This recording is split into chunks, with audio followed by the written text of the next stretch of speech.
Hello and welcome to a brand new series of Material Matters with Grant Gibson. I've been doing this for over 3 years now, but for listeners who might be new to the show, the idea is that I speak to a designer, maker, artist or architect about a material or technique with which they're intrinsically linked and discover how it changed their lives and careers. However, once in a while, I break my own self-imposed format and talk to someone I've always wanted to interview. This, people, is one of those episodes. Before I get into all that, though, I am delighted to tell you that Material Matters will become three-dimensional this September. Yep, we're launching a brand new fair at Barge House, Oxo Tower Wharf from the 22nd to the 25th of September, and it will, frankly, contain some wonderful things and brilliant thinking.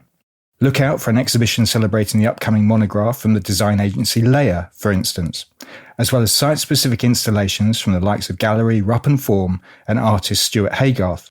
There will be exhibitors exploring the value of the materials we use and looking at subjects such as circularity and waste in particular. To take a couple of examples, Alkesh Palmer will be showing a new lighting collection made from orange peel, while Circuform gives industrially designed furniture a circular life.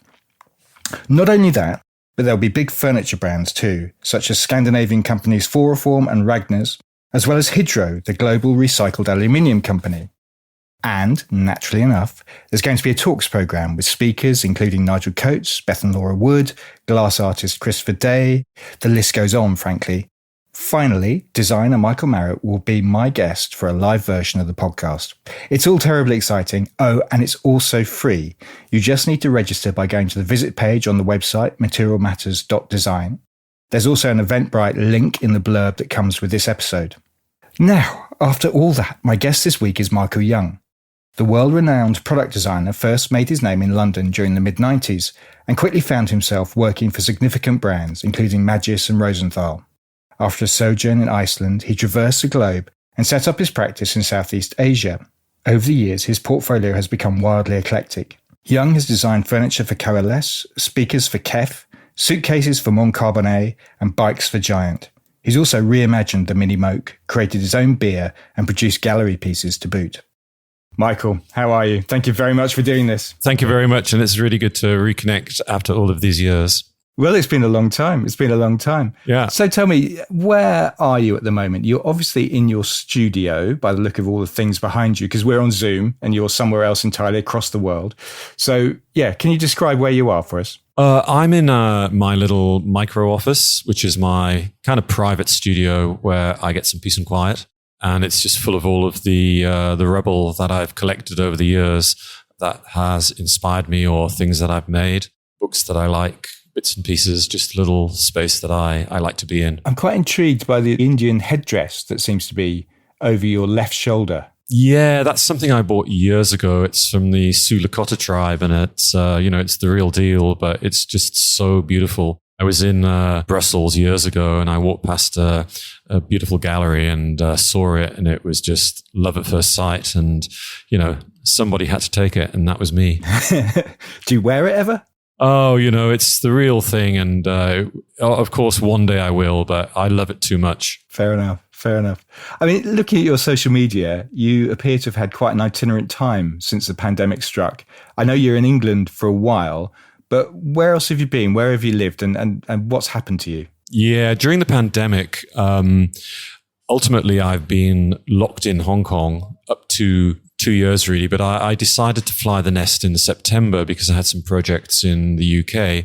Prior to that, I dropped into Italy where things were easing up to meet some clients and finally launch a few little projects. And that was last year in September 2021. And then I flew over to the UK where I was working on a project, stayed there for a few months and finally decided, the whole family moved over, ended up in the Cotswolds. Couldn't get into Hong Kong. So the entire entourage, we flew to Thailand, and then we finally got back in April to Hong Kong. So it was a long trip. Yeah. So how long were you away from Hong Kong? 7 months. Wow. We couldn't get back in because there was a 3-week quarantine here, which you're not going to do with, 2 kids, a nanny and your missus in a hotel room. So yeah. And then I guess more recently, I went to Bali and then to Singapore.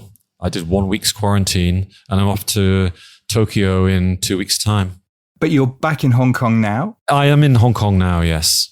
So eventually, did you have to do the 3 weeks quarantine, or how does that work now? We waited until it was a 1 week quarantine and the government brought that in. So we just zipped back immediately. Can you describe a bit your working setup, Michael? Because you have, one studio? You certainly have a team. How do you structure the practice? Well, look, one thing that pandemic did do is I opened a studio up in Shenzhen 2 years ago, which is a lovely, beautiful, big space.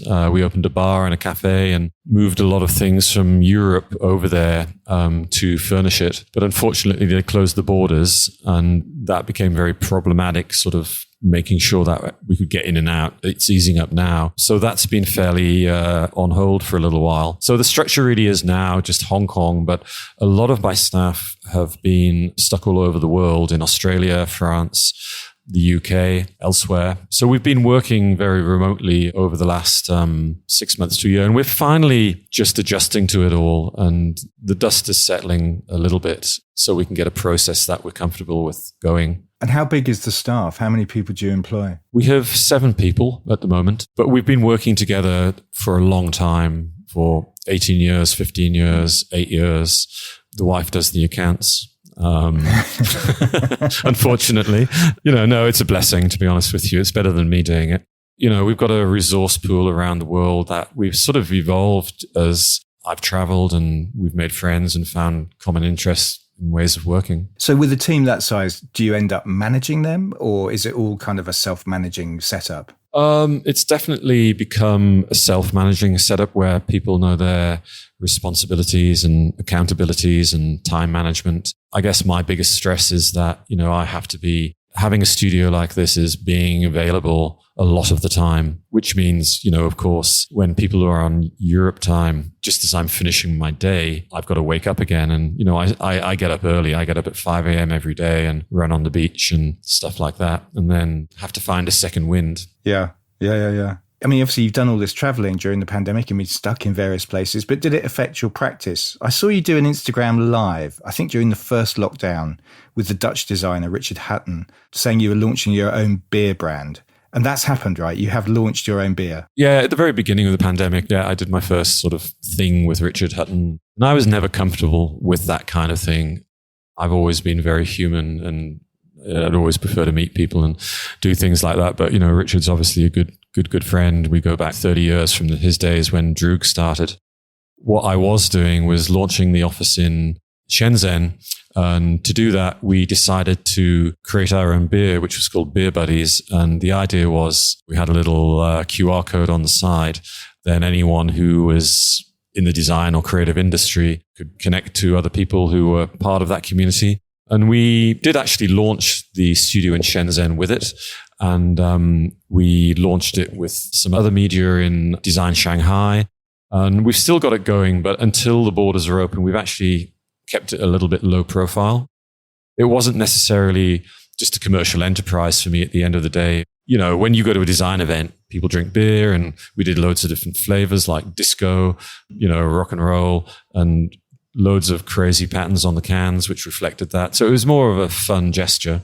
Can we talk a little about your process? Because you designed a huge panoply of things: furniture, bikes, cars, speakers for the likes of Kef, as I said, objects on the more arty side of the spectrum for Gallery All, amongst others. Is the way that you work on each piece always the same? How do you create a piece when everything you do is so different? I think what really interests me in design, of course, I've been doing it for 30 years now, and you do tend to get rather a large portfolio by that time, and you are influenced by different things at different times and different places. And I guess someone who's intrigued by travel and history and every aspect of craft or technology, I've found working globally, one of the most intriguing things is I enjoy working to a brief, and I enjoy working to the mind of a client who understands or feels they can plug in to what they've seen in the past and what they think I can bring to their future.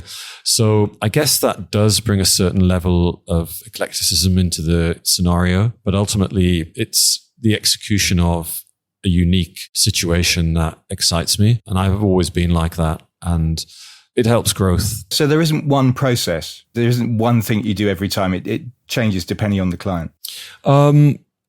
I guess ultimately, I'm still very commercial and in what I do. And I always try to look for a space in the market that will help propel the project and try and push all of the elements of the product into a new area. That could be the material or the lack of it in the market or the technology. And I try and bring those things together by a way of elimination and use that to build the product. I mean, you said in the past, Michael, that you don't use a computer when you design and that making is really important to how you produce a product. Is that still the case? Yeah, I mean, my drawings haven't changed really since, I left college. I just know what I want in my head when I decide what to do. But I am able, for whatever reason, to help those very simple childlike sketches turn into something with people who can process information on a computer. But it's not always computer driven. There's been a lot of very anarchic projects made in factories where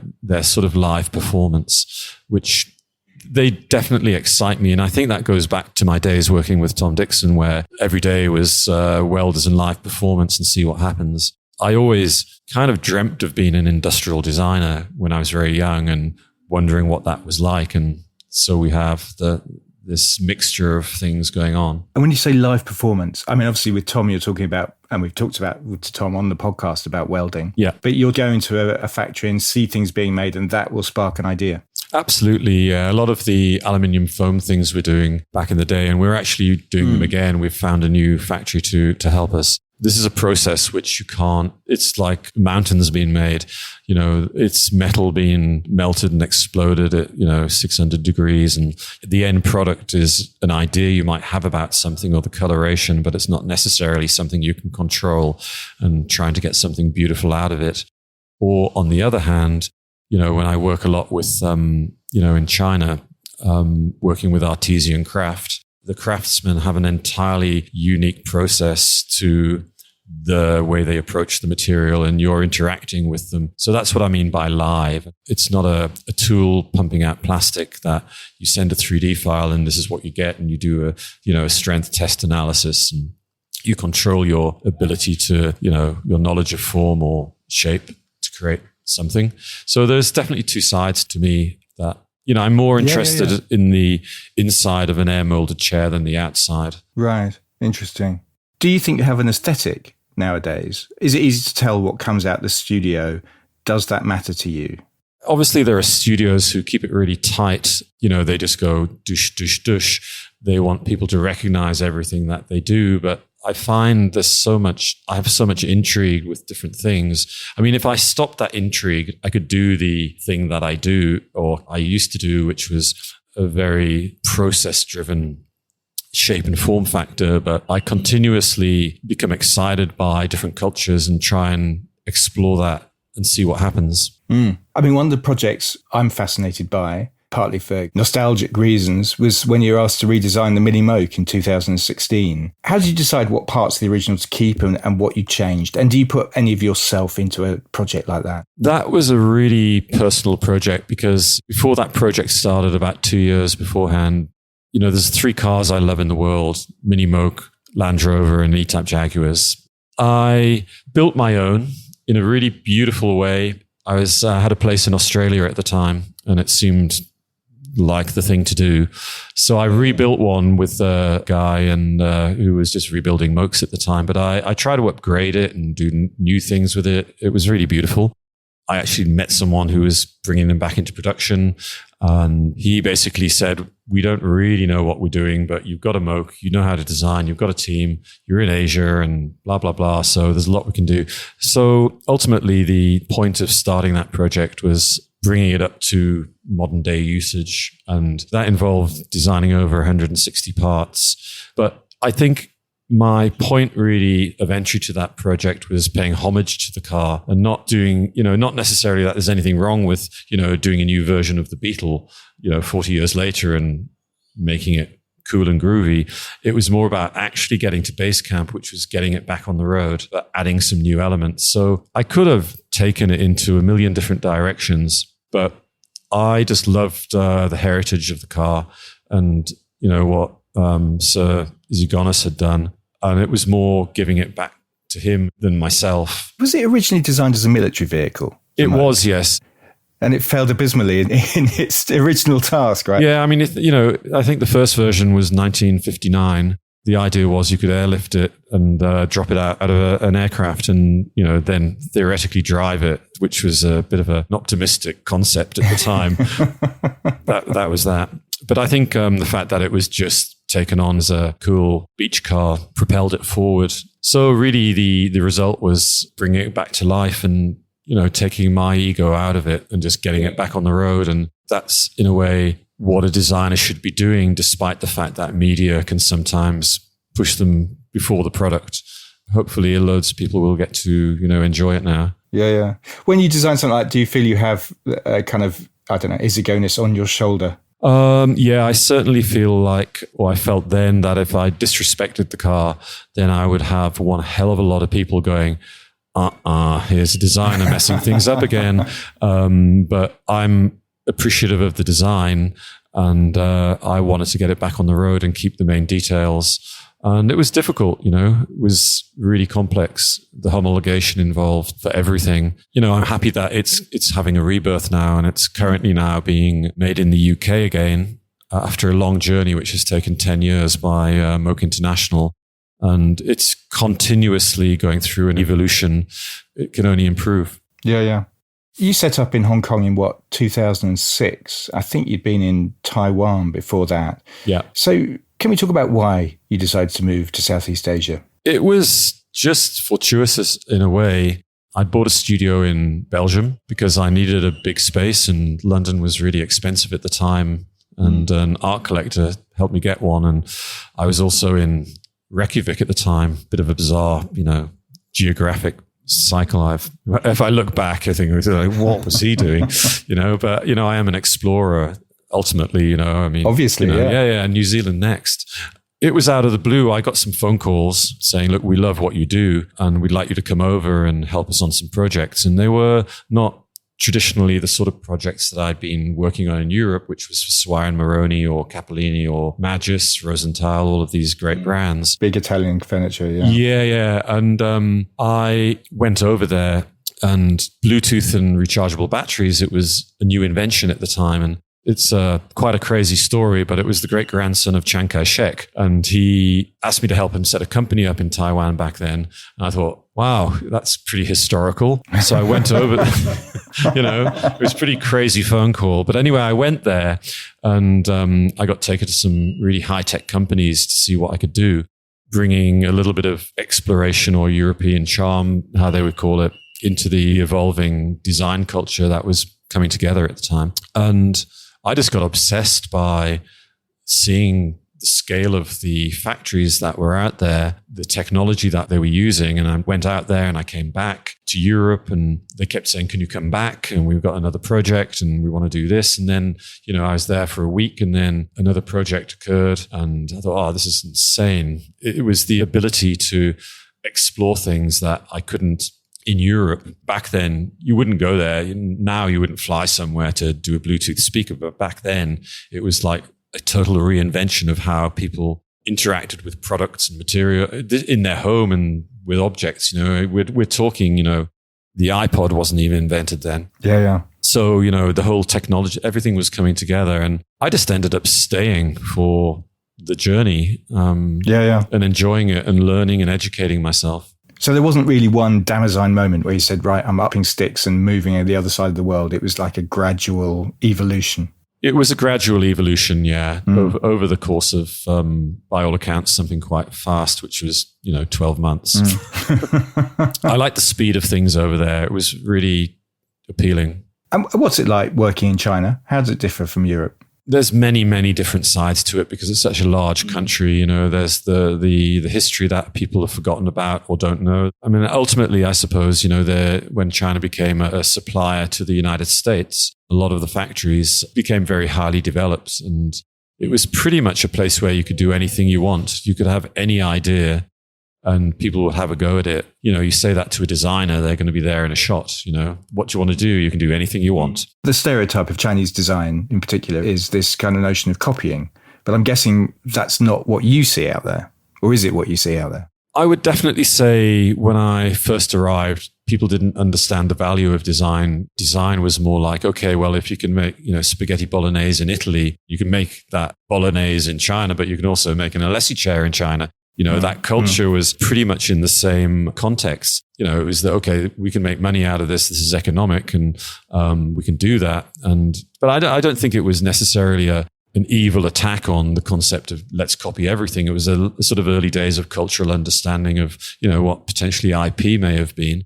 It's still complex now because you're in a country where you've got epicenters of highly developed culture, Beijing, Shanghai, and now the Greater Bay Area and whatnot. So I think I never really took offense to it. I always thought it was part of the global cultural evolution of business, design, and everything. So I never found it too offensive. I always found it part of the bigger picture progression. When I look at China now, they've arrived at a point where there's greater levels of design. And do you think about, or do you have to think about the geopolitics of it all, Michael? I mean, China is increasingly seen in the West as a security threat. The FBI and the MI5 gave a joint address in July warning of the danger of the Chinese Communist Party and what it posed to the UK and the US. Do you worry about how that might shape your future, or is that not something that concerns you? Obviously it's been a concern and, I've got a foot on both sides of the planet, but I've got family in Australia and New Zealand, which is, a bit further, but I've got to be, I'm kind of in the middle and, my family in Europe. And of course, there's two sides to every coin, and this security threat does scare me a lot. I'm nervous about talking about certain things on WhatsApp, and suddenly you think, oh my God, did I say something wrong there? And certainly, before COVID, I was working in Shenzhen a lot, where facial recognition is bang out there, and I'm a naturally born jaywalker. I mean, I have I have got no respect for traffic signals. That's you're wasting my time. And then suddenly you think, am I going to get points put on my personality portfolio of like, okay, well, this guy crossed the road on a red like 10 times a week. And that social profiling is definitely something that puts a little bit of slowdown on it makes you think. It's probably quite good for me. Has it stopped you jaywalking? It did in Singapore the other day, but how long can I wait?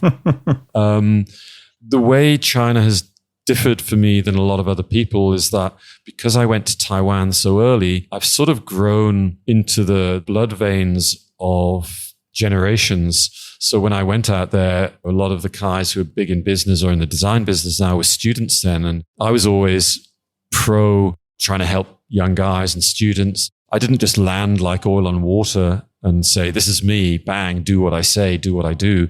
I was more like trying to understand the culture. And the throwback of that is that I've done a lot of exhibitions for the government here that try and use things or elements that try and develop their cities industrially. I've been the creative director of a lot of events, and I've kind of focused on my job and try to do well what I do. I'm aware of things. But I think on my last trip to Europe, you've got to understand that China's got its problems, so's Europe, and nobody is perfect. And I guess ultimately, I've just tried to find balance and a way to live that I feel comfortable with. And I keep inside my box and try to create economy for the companies that I work with. Oh, fair enough. It's a tricky one. I'm not a politician.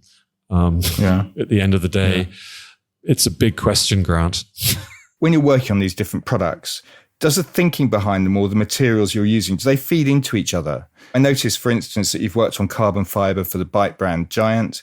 Then there was a carbon fiber chair for Coalesse, which is part of the Steelcase brand. More recently, there's been a carbon fiber suitcase for Mon Carbone. I'm guessing that's not a coincidence. No, they're all connected, and you suddenly realize that a lot of these factories manufacturing a lot of the same for the same companies, and you make a lot of friends within that little universe, and slowly things start to evolve. My research into carbon fiber and Giant led me to work with Coalesse and Steelcase. Did Steelcase come to you or Coalesse come to you and say, no, we're looking at somebody who works in carbon fiber? How did that relationship start? I started financing things myself and just making pieces in carbon fiber, which is what you do in my profession. they were never really things that could be commercialized on a mass scale, because to do a mass scale carbon product, you need a really big, powerful team of people. So I was doing sort of more arts related carbon with the intent of scaling up. I had a meeting with them and I had some carbon fiber stuff in the studio, and they said, whoa, this is just like no one's done this kind of thing before. And I said, yeah, I know it's not something you can do on your own. And by the time you add a brand that size and their resources and HR, and you combine it and the factory resources as well. So it was definitely a big team effort to do it. It was incredibly successful to commercialize that as a mass-produced item for offices or sort of office home use. And then was it obvious from there? Were you always going, well, I've always wanted a carbon fiber suitcase? How does that happen? No, that was my friend who introduced me to the factory, who said, Michael, we're starting a carbon fiber luggage company. We want you to design it. We know you've worked on it a lot and we trust you because you've done it for 10 years. And the great thing is, when you introduce a designer who hasn't worked on the material before, you do get new ideas. But it is a little bit scarier when you're looking at the investments of carbon fiber.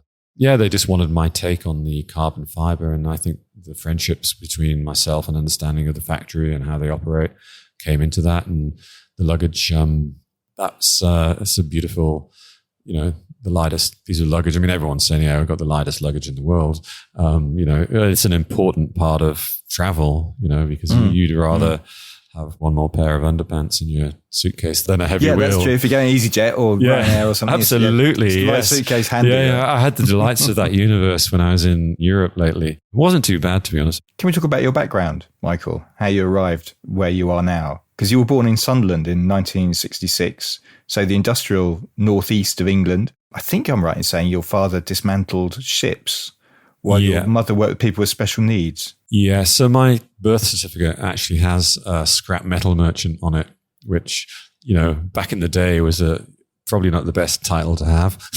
Yeah, and here you are working with carbon fiber. Yeah, they used to have a shipyard and dismantle ships and after the Second World War, and it was a huge place.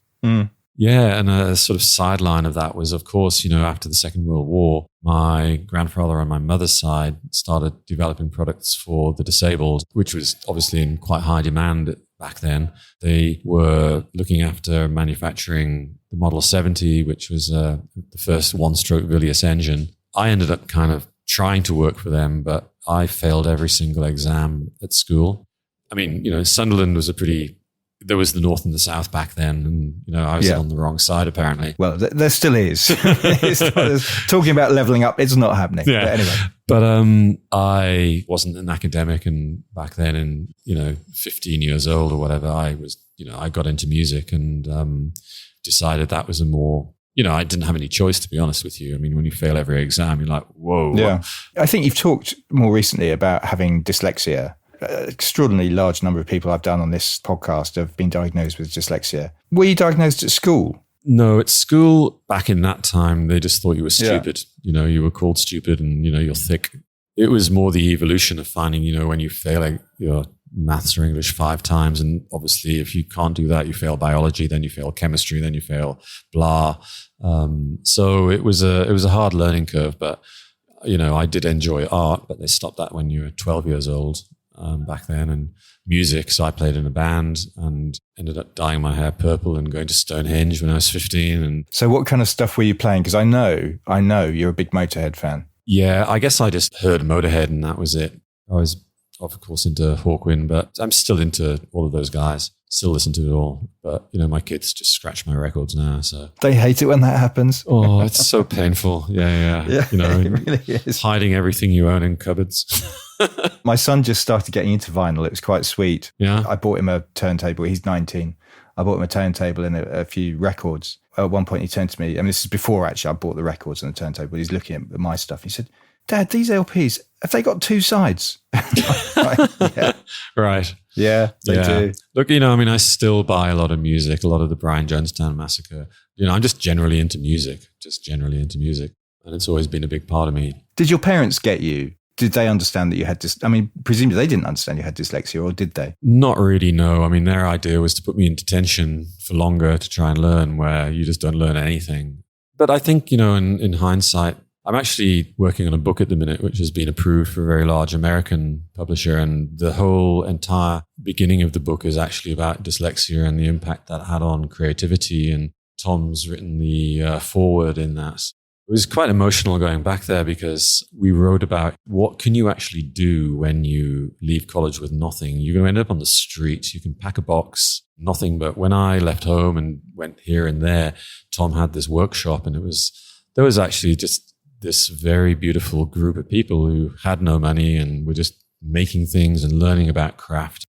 It becomes more important as time goes by to realize the importance of that moment in time.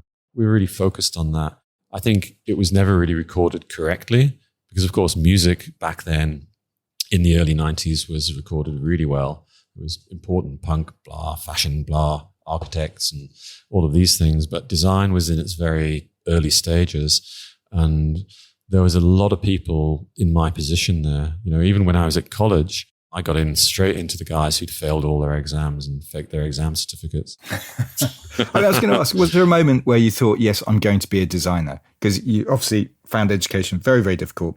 How did you take that step? I remember it very clearly, and I just never knew what it was, but I just looked at my mother's interior design magazines and I kind of hated it. But, you know, I always thought there was something there. There was some freedom. And I do recall just slowly evolving, seeing people like Ron Arad casting things in concrete and Tom taking marble from banks and turning it into furniture. And then it was like, whoa, anyone can do that, or at least you can try. And it was, for me, it was a little bit punk. It was like anyone can get up on stage and sing into a microphone if they want to and have a bash. And maybe they'll make it, maybe they won't. And that was kind of, I didn't have a choice. I mean, literally, I was terrified at the time. I was like, all my friends were becoming doctors or they had some form of security, but, you know, I was still living on sofas or blah, blah, blah, you know, when I was in my early 20s. But thankfully, I was kind of a punky, terrible purist. And a few of the right people picked up on that. And Terence Conran started to buy my things right after leaving college. So I got the right, you know, something just clicked. I was going to talk to you about the importance of Terence. Yeah, later. Before that, I'd quite like to talk about university, going to Kingston. I mean, you're a lad from the northeast of England. Design is quite a middle-class preoccupation, I would argue. Did you feel settled in Kingston, or were you an oddity, I wonder? There was a lot of people, and, you know, obviously Kingston back then had a really strong ethic in you know, fine art.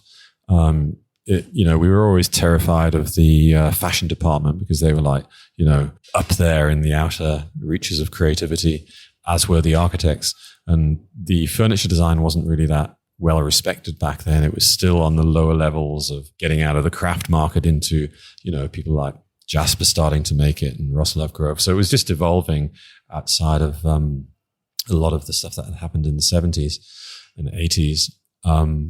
Not really. I didn't actually care at all. What I cared about was I got a grant from the government. Yes, which you spent. Yes. I mean, I'm interested in whether you're a good student, Michael, because there's a story about you spending your entire student grant in Bibendum one evening. Just on the day, yeah. I wasn't used to having money at all. I didn't know what to do with it. So I bought some lobsters and champagne and walked back to Kingston. And I thought, okay, that's better. I'm back to normal now. But I think the great thing I found at Kingston was that there were a lot of like-minded people. I think when people start their first year of education, everyone's a bit confident and like, hey, I can do this. I'm in college and you're that. But I fell in with some really good people and we looked after each other. But I did realize that after the first year, I wasn't employable at all. You know, I wasn't going to be able to get up at 9 and go home at 5. Luckily, that's really when I decided that I was going to have to learn how to do something, which was weld and make a living and just try and sell things. And that's when, you know, I think probably slightly before we met during the early days of the Crafts Council, all of these people started coming to the surface. Jane Atfield, Michael Marriott. It was a really, looking back, a beautiful period of time. And so did you work for Tom Dixon directly after Kingston or before?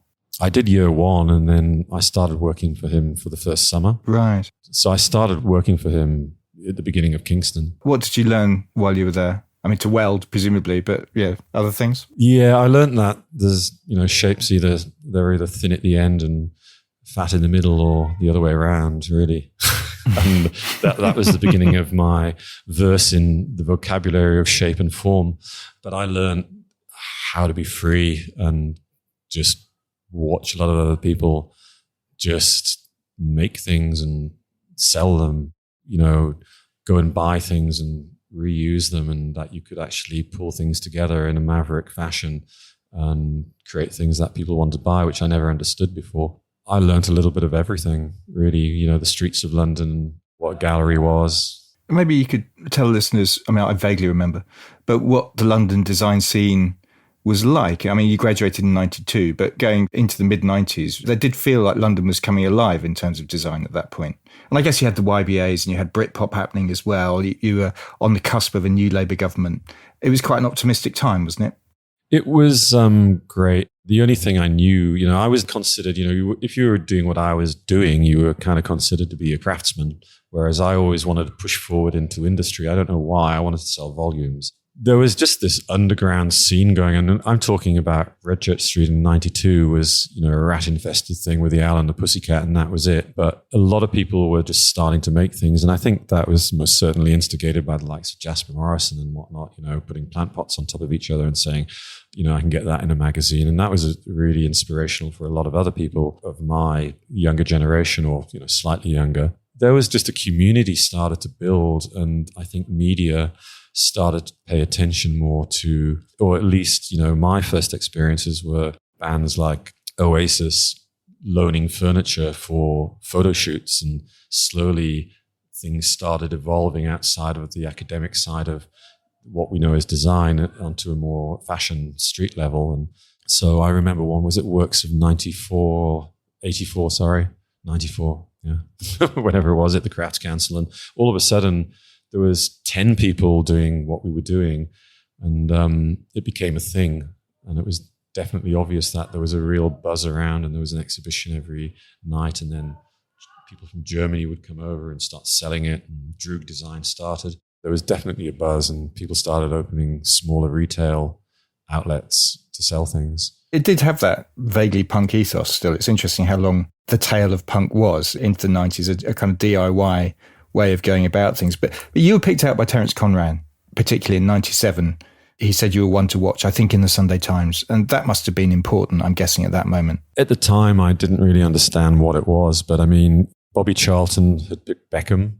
Twiggy had picked Kate Moss. And then there was a whole list of them. And I was in that magazine. And it was like, I didn't really think too much of it, but it was important. And, I was someone to watch at the time, I guess, in the sense that it was fairly transparent what was going on in industry on the streets back then. It was easy to spot.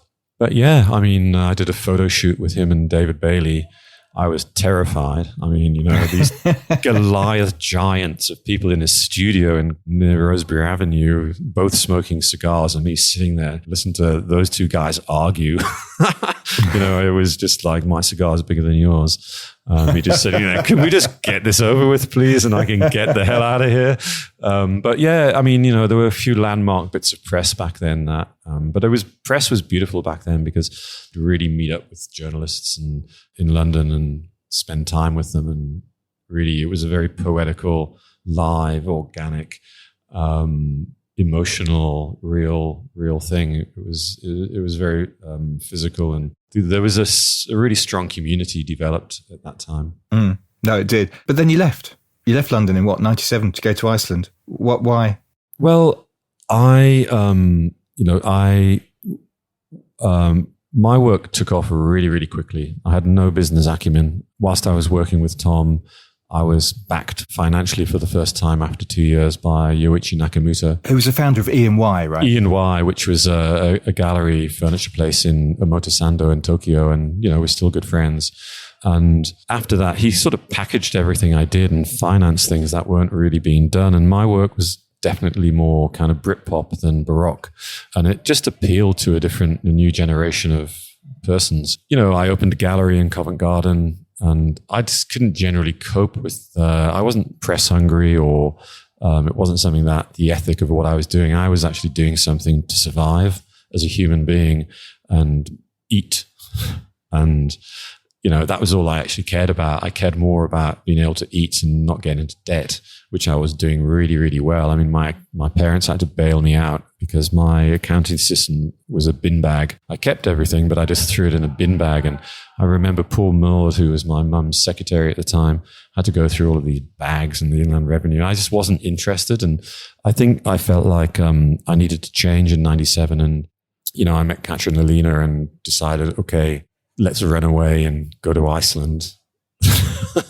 And, I thought I'd taken something in my mind as far as I wanted to take it. And I needed to do something new and get more industrial and less crazy, more controlled. So it was also to do with where you wanted your practice to go. It wasn't just a personal decision. No, I think I always wanted to go somewhere really quiet and just chisel away and work away. And I was always intrigued by that as a culture. And it had a big influence on the things that happened after that. Oh, that's quite interesting. In what way, do you think? It made me realize that there were other ways to do things than just in London, that there were other ways I could spend my time and wake up in the morning and focus. And, I wouldn't be going to a party every night, which, an opening, which at that age, you generally, you go to an opening and then there's another one. Whoa, these things just don't stop.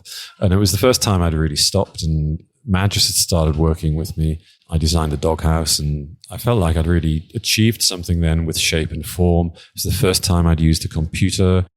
And, there was a lot of intrigue about Reykjavik at the time. I ended up doing a show at the Museum of Modern Art with Mark Newson and Jasper Morrison. And we did shows with Magis over there. Stefano came over. You had to see more James Irvin riding around on snow scooters on glaciers. Bless him. It was just, quite a thing. It's interesting that you mentioned the doghouse for Magis, which was quite famous at the time. Yeah. I think designed in 2001. Right. I mean, presumably you could have spent your career working with those Italian big brands or European brands. Did you take a conscious decision to broaden your scope, move out of just furniture?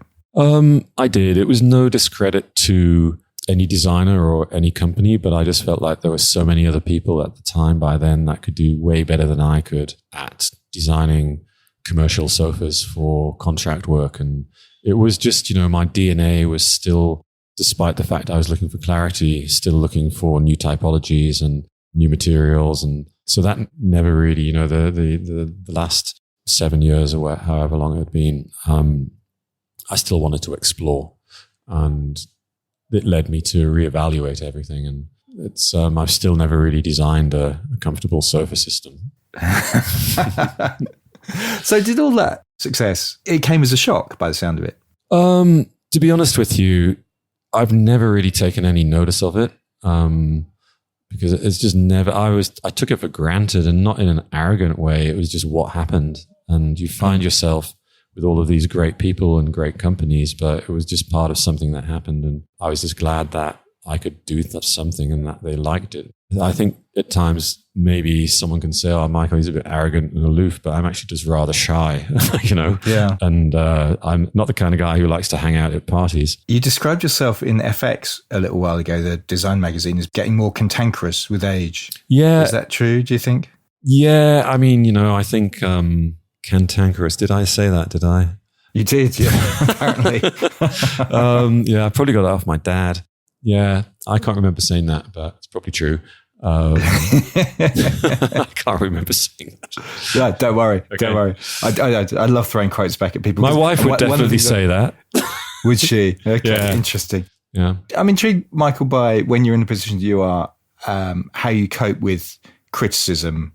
I remember, and maybe I'm making this up, but I seem to remember in about 1999, you wrote a very angry letter to Blueprint when they were negative about, I think, a champagne glass you designed. Yes. You told them that their editorial was shit, as I recall. It's quite funny. I remember that. And I do remember Alice Rawthorne at the time saying that was a brilliant letter. It's great they published it. The last sentence was wrong, but it was a good piece of writing. I mean, do you need to have a thick skin in your position? Yeah, I think Eugenio Baratz from Magis say, to be a designer and keep it going, you've got to have BA LLS of steel. So I think a lot of creative people are continuously concerned about what people think about their work. And I've made a lot of mistakes in time, and that's generally down to bad decisions and, things going wrong and just emotional things. You can't be expected to do good things all the time. What mistakes have you made? Oh, look, I just think there's some designs that I've done that are, I've had to do for money at the time. And, people call that compromise. But when you've got a whole load of stuff to do and bills to pay or something not going right and you've got to do it and you're not in the right headspace, you can do the wrong things and then you get judged for that and that will affect your next job and then you've got to pull yourself out of that. But, I've been doing this for 30 years now. So, I have developed a way of pretending something never happened. I think Konstantin Gricius, I still can't say his name. He said, as designers, we're all learning like everybody else to improve what we do with every design we do. And it's a really good summary of, we're all just in evolution until we enter the cosmos to do the best we can. Yeah, I'm definitely conscious of that. And I think increasingly so there's a lot of younger designers coming through now. And I guess with computers, there's a lot of similarity in design. So to find your pathway through what is unique about what you're doing is getting tighter and tighter. And that is both from a creative point of view and a commercial point of view. But I guess I've still got some bullets left in me. I'm glad to hear it. Would you write that letter now, out of interest? Oh, yeah, I think I've done one quite recently, actually. Look, I give people 99% love, trust and faith. And there's 1% bunny boiler in me, which is just like, if I give my heart to someone, they're going to break it, that 1%. And no, I think on a professional level, commercially, I would not. Fair enough. It's a good letter. Yeah. It's stuck in my head for 30 years nearly. Really? And obviously, that memory has lasted longer than the magazine, rather sadly, but there you go. I used to be like that all of the time. And I could just add one thing here. I spoke to Michael Marriott at an event probably 5 years ago, and he was at the dentist, and he read an article that said, I think Elle Decoration, they had said, what do you want for Christmas? And I said, a penis reduction. And Michael was at the dentist and he couldn't get his treatment done. I was more akin to the music industry, and I think I loved the way musicians got away with saying what they wanted to say. And I've since learned it's not the same in the design industry. Okay. I read in another magazine interview, an Icon interview, that you have a recurring fantasy of retreating to a cottage in Devon with a bunch of dogs. Is that still the case? Yeah, very true. I'm definitely one to retreat and not isolate myself, but I love my own space and time and stuff like that. But more recently, we're looking at some land in New Zealand where we're going to build some micro houses, which will definitely be a very new, unique experience in doing something more out of the spotlight. I mean, I've never actually liked going to the opening of one of my own exhibitions. Which dovetails with my final question, because our time is basically up. Okay. Which is plans for the future. Micro houses in New Zealand being one of them, by the sound of it. Well, I'm actually off to Tokyo in 2 weeks' time, where I've developed some new micro houses, sustainable micro houses. It's really happening, and it's kind of strange to think that my career could take a twist like this. And, I designed them last year, and COVID stopped travel, and it's just opened up again. So to get into, I would say, I'm not an architect, and that wasn't the brief. It was housing as furniture. That was the brief, and I answered it according to their needs, and they're happy. And so I'm going to do a housing development over there, which is amazing. Yeah, that is. And wow, twists and turns. Yeah. When is that going to open? Well, I'll go and visit the factories in 2 weeks' time, and but I think sometime next year. Very good. Very good. Well, we'll look out for those. Michael, thank you very, very much for your time. Really appreciated that. Thoroughly enjoyed myself. I hope that was okay, Grant. First interview in a while. To find out more about Michael and his vast portfolio of work, go to michael-young.com. It would also be wonderful to see you at the new Material Matters Fair that's running from the 22nd to 25th of September at London's Barge House, Oxo Tower Wharf. It's free to come. You just need to register, which you can do by going on to materialmatters.design. That's materialmatters.design, and clicking on the visit page. I'll also put an Eventbrite link in the notes to this episode, so look out for that. Finally, and this is really important too, if you've enjoyed listening and want to see this podcast flourish, then please rate and review on Apple Podcasts or wherever you listen to us from. And it would make me incredibly happy if you went to my Patreon page and made a pledge at patreon.com/Material Matters. For as little as £2.50 a month, you can receive exclusive posts, blogs and thoughts from yours truly, as well as getting access to each episode before it's published to the wider world. Material Matters is a completely independent concern, and any help you can offer would be hugely appreciated. Ultimately, you'll be helping to take the message, the importance of materials, skill, craft and design to a whole new audience. Thanks very much for listening.